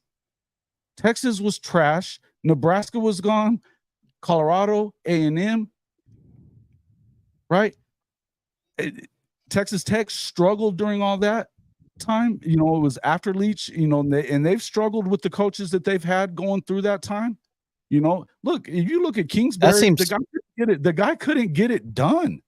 That seems to be turning around over there at Texas Tech, though, right? Oh yeah, they're going to be really good now. They're going to be really good now. Joey McGuire is I think that he is an up and comer, man. Flatten, no doubt about it. An up and comer. Yeah, and that year, Jim Knowles was his ace in the hole. If it hadn't been for that year, but what happened? They still lost and didn't get. Then they turn around and win against Notre Dame in the freaking Fiesta Bowl after choking in the Big 12 championship game. And what does he say? I really believe that OSU can be a blue blood. No, you can't. And the other thing, there's no way in hell at any look. If you were at Texas or Oklahoma or Florida, you would have never had an opportunity to approach 3-15 against anybody. No. Against anybody. Well, we beat Kentucky like 50 years in a row. And we've lost them like 3 or 4 times in a row now, and it's a problem. It is a problem. Florida fans are ready to jump off a cliff. Yeah. Yeah, it is a problem. I mean, yeah, but think about it. Yeah, they're ready to get rid of Does Texas get rid of Billy in 1 year, and it's been a freaking dumpster fire for about 5 years, right? Yeah, over Kentucky and Vandy. Yeah, they were. Mhm. Does Texas what's Texas Tech's financial status? I mean, they got some. They're decent. They got some oil money. Money-wise, they're doing okay. Not as much oil there, but there's some oil people there. Yeah, they're okay, man. Can they spend like the big dogs in the state and out of the state? Not exactly like they're not going to spend like A&M in Texas, but here's what they did. They just did a $200 million. They're working on an expansion of their facilities, right? It's good of them. And here's the thing, Joey McGuire, here's why they are recruiting like they're the real deal already. And I'm going to tell you why. Joey used to be the president of the Texas High School Coaches Association. He's won 3 state championships in Texas 6A football. Coach talk about him a lot. They've got money. They're not having a problem with cash, right? Well, and I was wondering that. I think something that they did that was very smart, by the way, was that they took and they're building in the right places. So their offensive linemen automatically get like $25,000. Or is it the whole everybody on the team, right? Salt, maybe. Yeah, at Cedar Hill, he was killing it, coach. But they do have some money. And but again, here's the thing. So will they be the presumable dominant power of the Big 12 once OU and Texas leave? Is that what's lining up to be, you think? A dominant power. Well, now you have to look at too, listen, I don't know how long Coach Prime's going to be there, but they're going to be real. Well, they are going to be real. They now have Colorado now has their pipeline back into Texas with Coach Prime. So they're going to be a real deal program. If he can stay healthy. Hey, listen, and on top of that, hey, look, Chris Klieman is getting it done too at K-State. The guy's getting it done. Yeah. He knows how to win football games. The other guy, Lance Leipold, another great coach. I think that Matt Campbell may have kind of reached banging your head on the ceiling at a place like Iowa State, but the one thing you got to say about this conference is they got a hell of a lot of good coaches, man. They just do. UCF is going to be there too, right? And that's a fertile that's a fertile recruiting grounds for Florida and UCF. They get all the no doubt about it. And that's I know they don't recruit well right now, but I mean they're up and coming. Gus Malzahn's got it figured out. It seems like. Yeah, I think they should have shut up coming in, but I agree with you. I think that's them though. They're dummies. Yeah, they're dummies. They claim their own national championship. Yeah, it's still silly stuff. I think that Campbell's reached his peak because I think that there's a ceiling that you're going to bang your head on there, man. With talent. I asked him point blank at Big 12 Media Days was, look, we know you know how to coach defense. At some point, are you guys going to put it together offensively? And he was like, hey, that's a fair question. And I liked his answer. I got to tell you, I liked his answer. And he even said, yeah, we got to do better. Well, it's the same with the flagship program over in Iowa. We say the same thing. We know you can put defense together, but golly, if you could muster up half of a Bobby Petrino or something, like if you could muster up 25, 30 points a game, you would be deadly with that defense. They're like number 3 or 4 every year, right? Iowa. Yeah. Oh, dude. Yeah. Well, think of it. A couple of years ago, they were a win away against Michigan of getting into the playoff themselves. Yeah, with winning by like 6 points, 7 points every week, man. Every week. That's why it's so unwatchable. If they could just muster up an offense, it would be a wrecking machine, would it not? I mean, they would be competing with Georgia. Yeah, we are. I'll pay more attention to them when Dana leaves. I'll pay more attention to them when they're not fighting on the sideline. Yeah, when Dana leaves. Yeah, because he's Coach Gundy, and that's what we're talking about. The point is that, before we get off of that subject, let me just finish what I had to say. It's not, Stovall's going to tell you that they're going to freaking fly over that 5.5 or 7.5 wins that the Vegas has them in the total. I think if you don't beat the crap out of the under, you're out of your damn mind, because there's no way they win 8 games. There ain't no damn way. I don't care how easy that schedule, quote unquote, is. They're not winning 8 games. It's not happening, right? They're going to get the brakes beat off them in the last Bedlam game because it's just what happens. That's all there is to it. So there's really no, to me, there is no unpredictability about this OSU team. As long as this guy remains on the sideline, they're going to be mediocre at best. Their worst enemy they've done well against Texas the last 10 years. Good for them. The Texas has been underachieving every year. We know that. They've been irrelevant. They haven't won a conference championship since 2009. And you only have one. And that was a year you didn't have to play. If I would tell you this, had that been one of the years that you had to actually play a game for the conference title, because it wasn't a year that they had to, they would have lost it. Because every time a game matters, they gag under Mike Gundy. So there's nothing unpredictable other than they're not. I mean, to me, it's easily predictable. They're going to be trash. They're going to be trash. Okay. So So there it is. I was going to kind of roll into that. What are you? I'll give you. Who do you think are some of the spoilers? Now I know with Florida, I mean nobody's expecting a lot out of Florida, and so you guys, I know you expect a little more. The quarterback situation is going to be kind of the. Isn't that going to kind of tell the story of UF season? Yeah. If Mertz is a world beater, then watch out. If he's not, then I think we'll beat the Vegas odds. I think it's a 7-win team, and then we have DJ Lagway coming in, which is the future, obviously. But yeah, I don't see them as a train wreck or a spoiler team. I see them as a mediocre team. I tell you a team that I think is going to be a train wreck that everybody is hot on, and that is if Travis Hunter, or not Travis Hunter, if the quarterback for FSU gets hurt, that is a train wreck team. Oh yeah, I've said this, and he's already. never stayed healthy. Yeah, he hasn't been healthy a full 10 games, even, has he? I don't think he's ever made it 10 games in a season. No. Right. And I think he's a good player. And if he were able to stay healthy, yeah, they're going to have a chance. But I'm going to tell you something. Clemson is the team to beat in the ACC. I don't give a crap. They got the best defense in the country, unless it's Georgia. Okay. From the defensive line to the linebackers to the secondary. I don't care what Uncle Lou's telling you, folks. They're the real deal. Okay.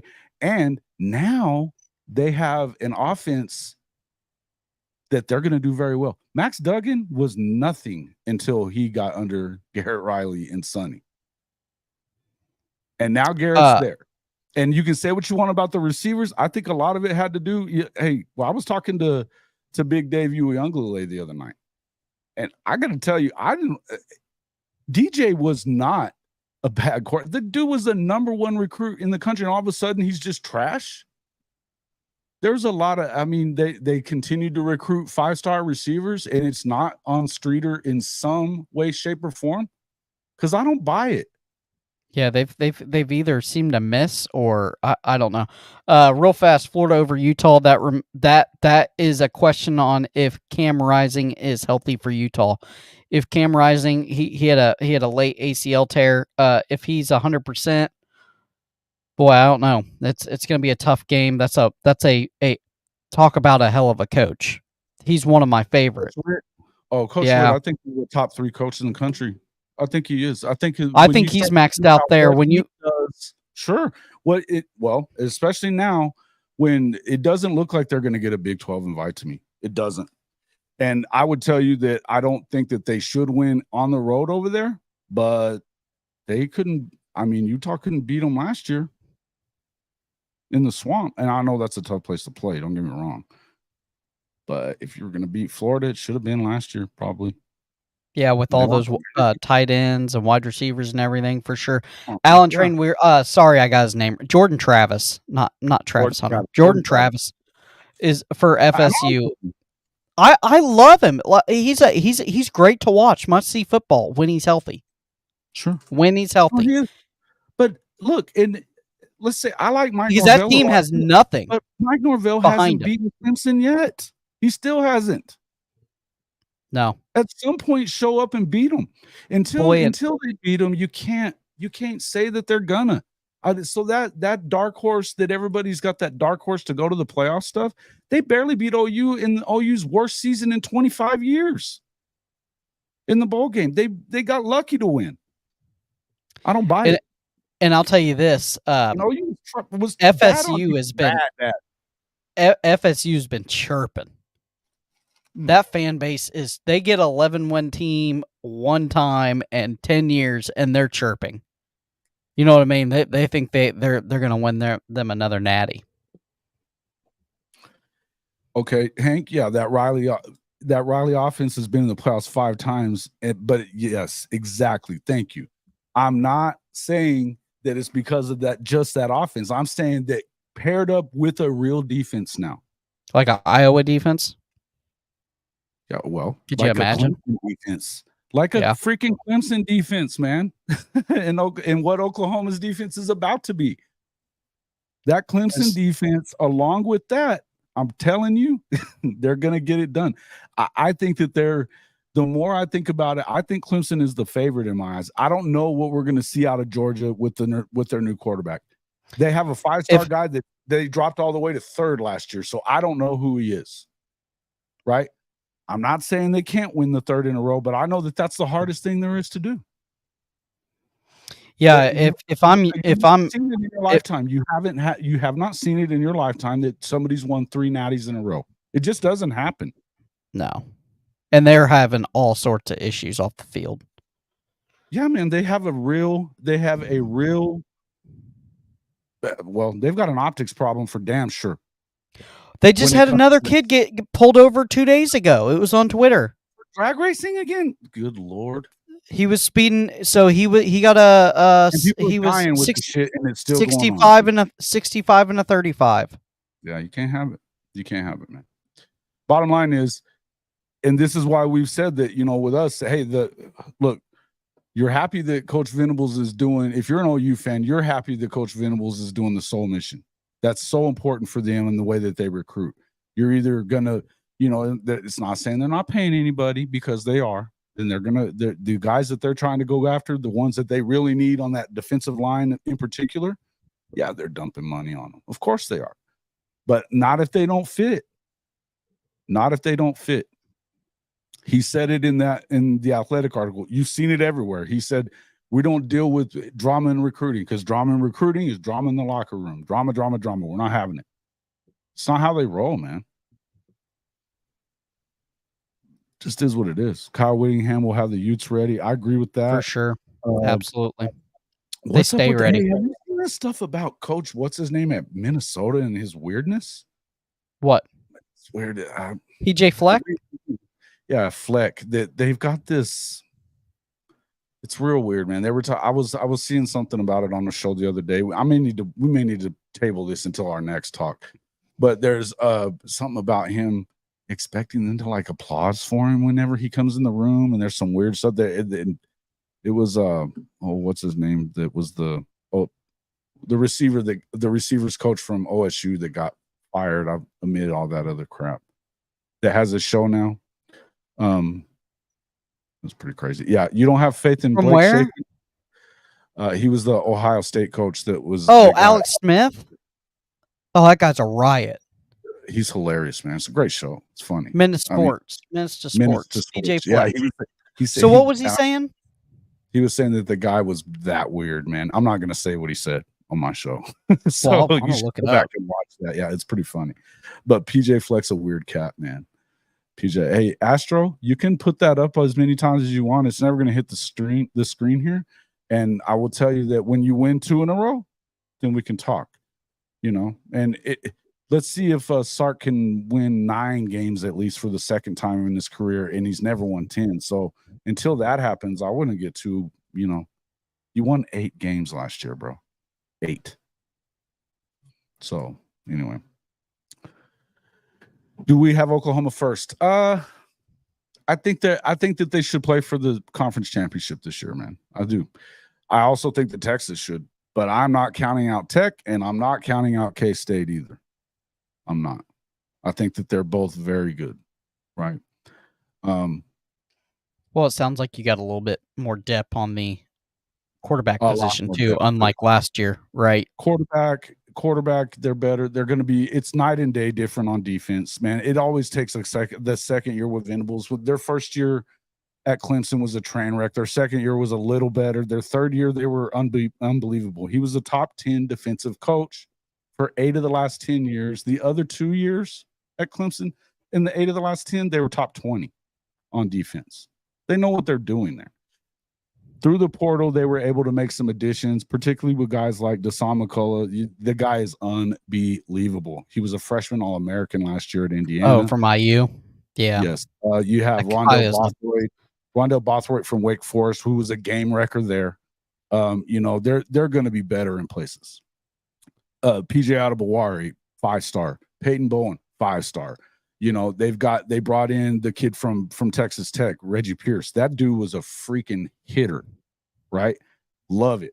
And he was on a number 2 defense when he was at Wisconsin. He thinks they're going to be a top 10 defense this year. I think that's a little crazy, but look, I feel like with the offense as good as they probably, if they're anything like they were last year, and now they have some depth there, they probably have a top 3 running back room in the country.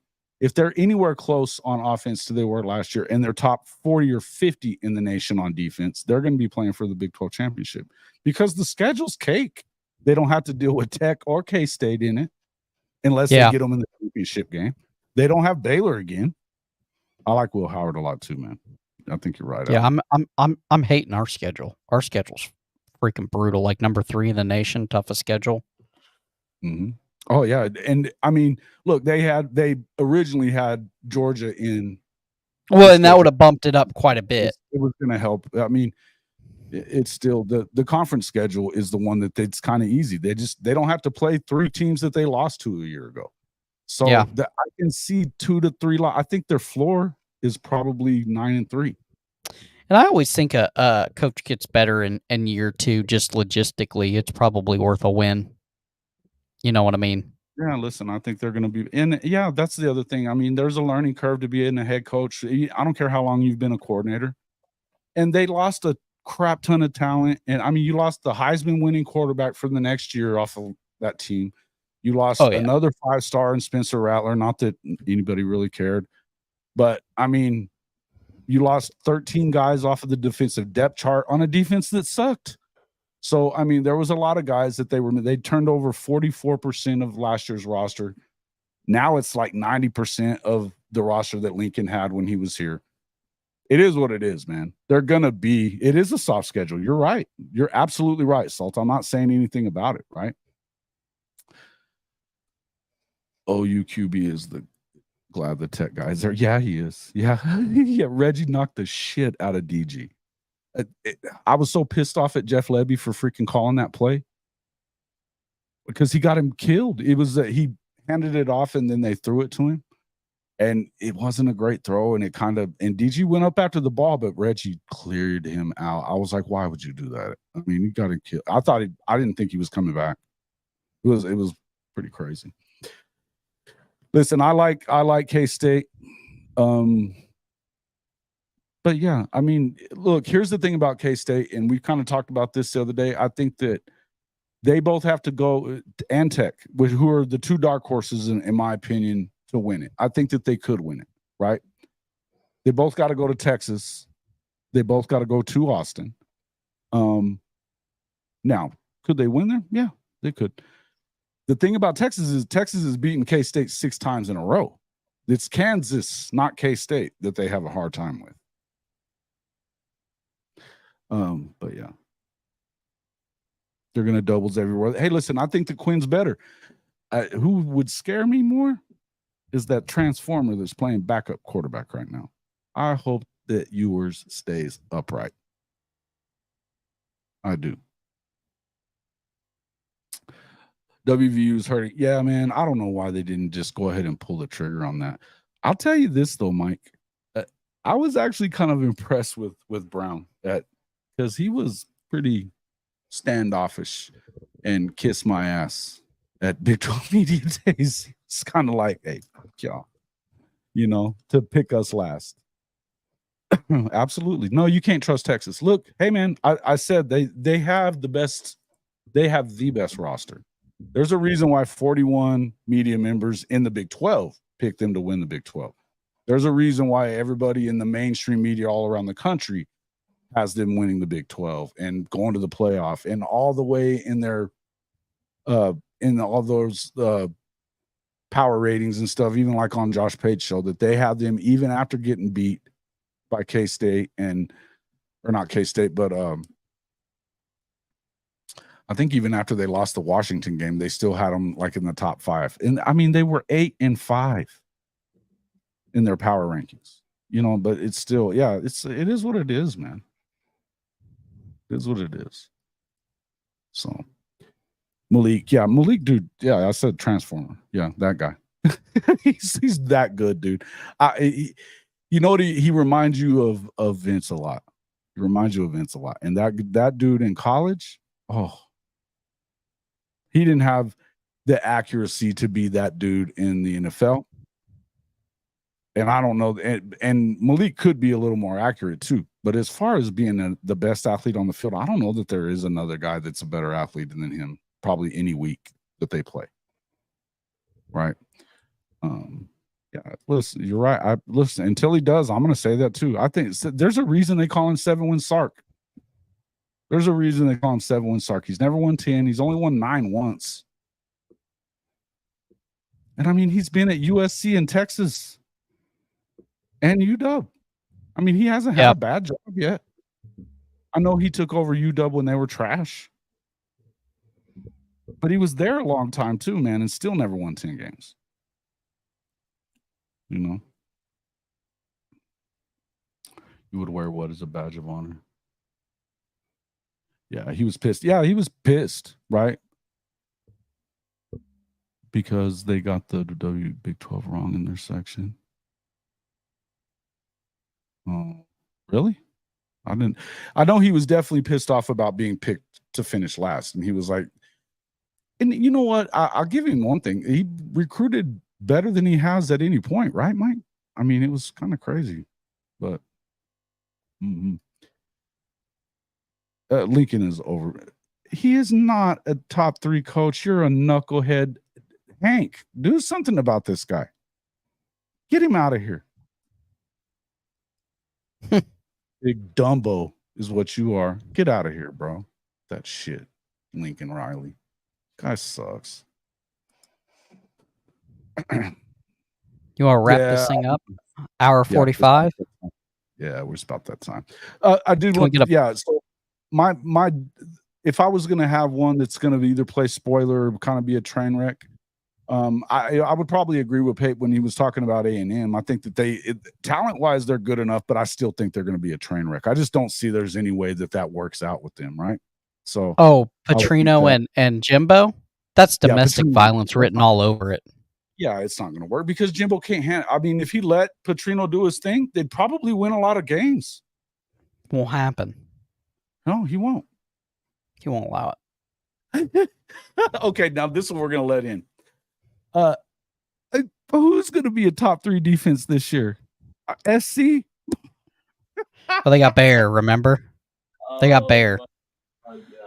Yeah, okay. Get the fuck out of here.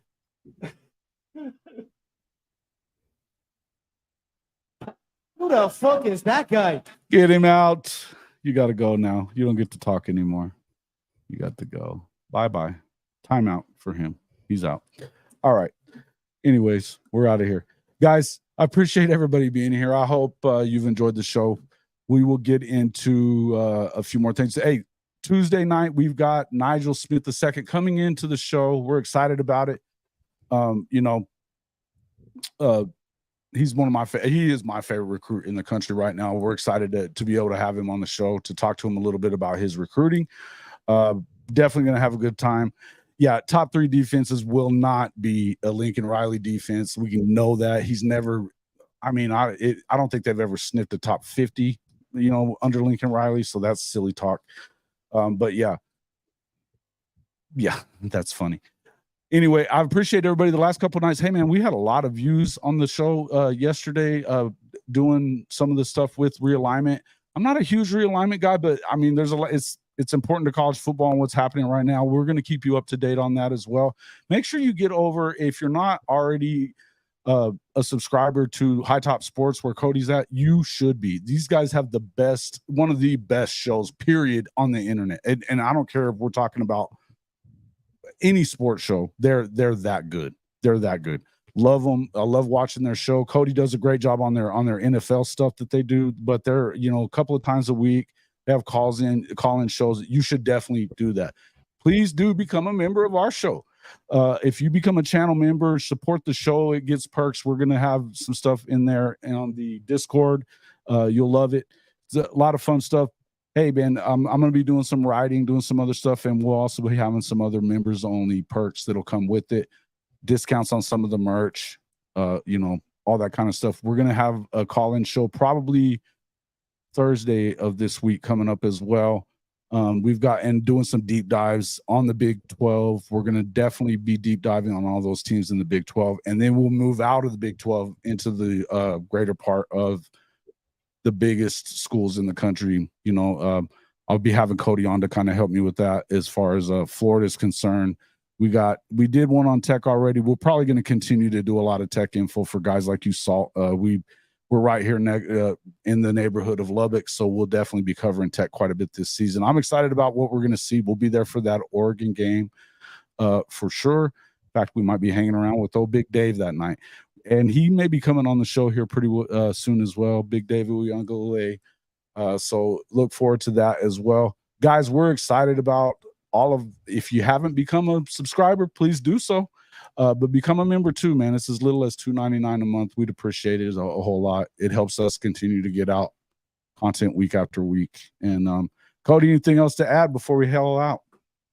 No, man, just growing like a weed over at High Top Sports. I appreciate anybody that does come over. Hank, Lemon Lime. Appreciate you guys coming over and hanging out, and yeah, our NFL show is really good. I know a lot of college people that are college diehards are not big NFL fans, but you know what? Our show's pretty entertaining. We got live graphics, we got B-roll going. It looks like ESPN over there, so we try our best, man. We're getting better every week. And it's a great show, man. I'm not just saying it, man. And there's a lot of shows I like, and this is as I said this last night. I bring on guests like this all the time. This is what I do. I love the guests that I bring on. The other content creators that come onto this show, they are that good, or else they wouldn't be on it. So that's just how it is. You know, there's guys that are out there. I would never have them be here otherwise. If they're not already that good, they don't come on this show. So we're definitely going to be putting out a lot of amazing content. I'm excited. Coach will be back here pretty soon. I think Coach, you're not going to be back till maybe later in the week. I think he's in Costa Rica right now chilling. So, you know, we decided to get him back in here. He was a freaking rock star at Big 12 Media Days, man. It's so fun. Had a great time. But thank you guys so much. We appreciate it. And we will see you here on Tuesday night. Nigel Smith, have a good one. Are you gonna do